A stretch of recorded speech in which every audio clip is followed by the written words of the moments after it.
بسم اللہ الرحمن الرحیم۔ السلام علیکم ورحمۃ اللہ وبرکاتہ۔ عزیز ناظرین و سامعین، آج کی ویڈیو کے اندر ہم سورہ فاتحہ کی آیت نمبر 3 کو یاد کریں گے اور اس کو تجوید کے ساتھ پڑھیں گے، ساتھ میں اس کا ترجمہ بھی پڑھیں گے۔ میرے ساتھ ساتھ دہرائیے اس کو اور ساتھ میں ترجمہ بھی یاد کیجئے۔ بسم اللہ الرحمن الرحیم۔ سورہ فاتحہ کی آیت نمبر 3۔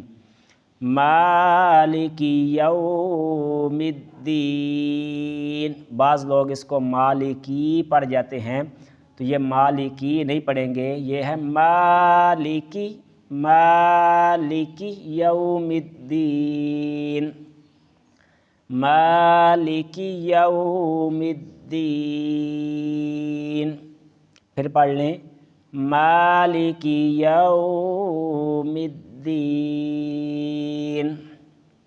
اگر ہم اس کو پیچھے والی آیت کے ساتھ ملا کر پڑھیں گے جو سورہ فاتحہ کی آیت نمبر 2 ہے، تو پڑھیں گے الرحمن الرحیم مالک یوم الدین، الرحمن الرحیم مالک یوم الدین، مالک